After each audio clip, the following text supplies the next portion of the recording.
नमस्कार, स्वागत आप सभी का न्यूज़ 18 का डिजिटल प्लेटफॉर्म आप देख रहे हैं। मैं हूं आपके साथ पुनीत मिश्रा। तो 25 साल की टेनिस खिलाड़ी राधिका यादव की हत्या के मामले में अब पुलिस की जांच उसके मोबाइल डेटा की तरफ मुड़ गई है। पुलिस की तरफ से इस बात की कोशिश की जा रही है कि जो डेटा मोबाइल से डिलीट किया गया है उसे फिर से रिकवर किया जाए ताकि उससे जुड़े और राज खुल पाएं और मौत के कारणों का पता चल सके। आपको बताएं कि बीते गुरुवार को टेनिस खिलाड़ी राधिका यादव की हरियाणा के गुरुग्राम में उसके ही घर सुशांत लोक इलाके में हत्या कर दी गई थी और हत्या का आरोप पिता पर है। बताया गया कि इस वारदात को अंजाम देने के बाद खुद पिता दीपक यादव ने बाहर आकर ये बताया कि उसने राधिका की हत्या कर दी है। वहीं इस घटना के तुरंत बाद दीपक यादव को पुलिस ने गिरफ्तार भी कर लिया था, जिसने पुलिस की पूछताछ में इस बात को कबूल किया है कि हाँ, उसी ने अपनी बेटी का मर्डर किया है। जानकारी के मुताबिक राधिका आईफोन चलाती थी और अब पुलिस ने उसके आईफोन को हरियाणा सरकार की DITECH यानी कि IT इलेक्ट्रॉनिक और कम्युनिकेशन विभाग को ये मोबाइल भेजा है ताकि इस डिवाइस को अनलॉक किया जा सके। पुलिस की कोशिश यह है कि फ़ोन से डिलीट किए गए मैसेज, फोटो, वीडियो और कॉन्टैक्ट्स को फिर से रिकवर कर ले। पुलिस का मानना है कि इससे पता चल सकता है कि राधिका की हत्या करने के पीछे की असल वजह क्या थी, उसकी हत्या के पीछे का मकसद क्या था। पुलिस मानकर चल रही है कि मोबाइल का डेटा रिकवर होने के बाद उसे जांच में कुछ मदद जरूर मिल पाएगी। दरअसल पुलिस की जांच इस तरफ आगे इसीलिए भी बड़ी है क्योंकि राधिका का कोई भी सोशल मीडिया अकाउंट नहीं मिला, जबकि वो एक टेनिस खिलाड़ी थी और टेनिस की ट्रेनिंग देने का काम भी करती थी।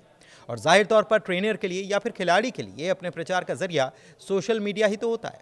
ऐसे में कोई भी सोशल मीडिया अकाउंट ना होना या फिर काफ़ी पहले ही उसे राधिका के द्वारा डिलीट कर दिया जाना सवालों के घेरे में ज़रूर है।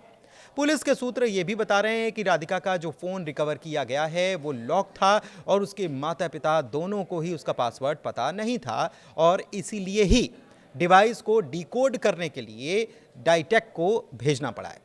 सूत्रों ने यह भी बताया है कि राधिका ने गोलीबारी से कुछ दिन पहले ही अपने सोशल मीडिया अकाउंट को डिलीट कर दिया था और अब उनका मानना यह है कि इससे हत्या का मकसद पता लगाने या संभावित खतरों की पहचान करने में मदद मिल सकती है। दूसरी तरफ एक और आरोप इस मामले को लेकर सामने आया। एक दोस्त के जरिए राधिका से जुड़ा एक अननोन इंस्टाग्राम अकाउंट भी पुलिस के सामने आया है। पुलिस का यह कहना है कि वो इसकी जांच करेगी और पूरे प्रोफाइल को खंगालेगी। जरूरत पड़ने पर राधिका के इस दोस्त के बयान को भी पुलिस दर्ज कर सकती है, क्योंकि राधिका के इस दोस्त ने सोशल मीडिया के जरिए ही काफी गंभीर आरोप लगाए। इंस्टाग्राम वीडियो में हिमांशिका सिंह राजपूत नाम की लड़की ने राधिका को लेकर कई सारी बातों का खुलासा किया है। हिमांशिका खुद को राधिका की दोस्त बताती हैं और उनका कहना है कि वो 10 साल से राधिका से जुड़ी हैं। हिमांशिका का कहना है कि पिता दीपक यादव ने राधिका के ऊपर काफ़ी कंट्रोल करके रखा था, काफ़ी दबाव बनाकर रखा था। राधिका की दोस्त का आरोप ये भी है कि पिता दीपक ने राधिका की हत्या की प्लानिंग 3 दिन पहले ही कर ली थी, क्योंकि वो उसकी कामयाबी से जलते थे। हिमांशिका का ये भी कहना है कि सामाजिक दबाव और अपने जानने वालों के ताने भी इसके पीछे की एक वजह रही है।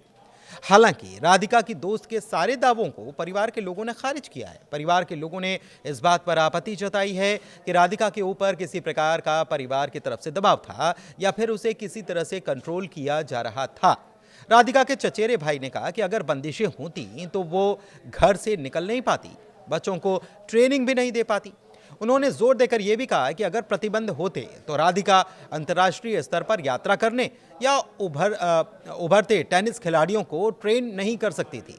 परिवार का दावा है कि राधिका ने प्रतियोगिताओं में हिस्सा लेने के लिए दुनिया भर की यात्रा की और उसके माता पिता ने उसे आर्थिक और भावनात्मक रूप से हमेशा मदद की।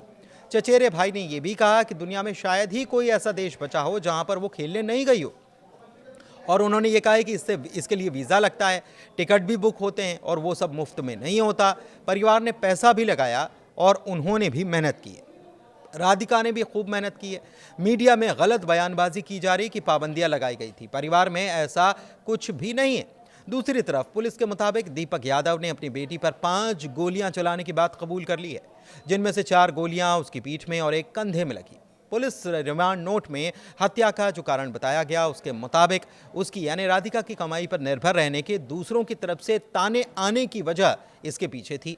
और राधिका गुरुग्राम एक टेनिस एकेडमी चलाती थी और कथित तौर पर दोनों के बीच मनमुटाव का ये भी एक कारण था। राधिका की दोस्त ने कुछ और भी आरोप लगाए हैं। मसलन हिमांशिका ने यह भी कहा है कि उस पर हमेशा दबाव बना रहता था। वो कहाँ गई है इसकी तस्दीक कराने के लिए उसे घर पर फोन के जरिए वीडियो कॉल करना होता था, उस जगह को दिखाना होता था। परिवार के लोग उसे मानसिक रूप से परेशान किए हुए थे और तो और राधिका की मानसिक स्थिति उसकी मौत के पहले ही बिगड़ गई थी।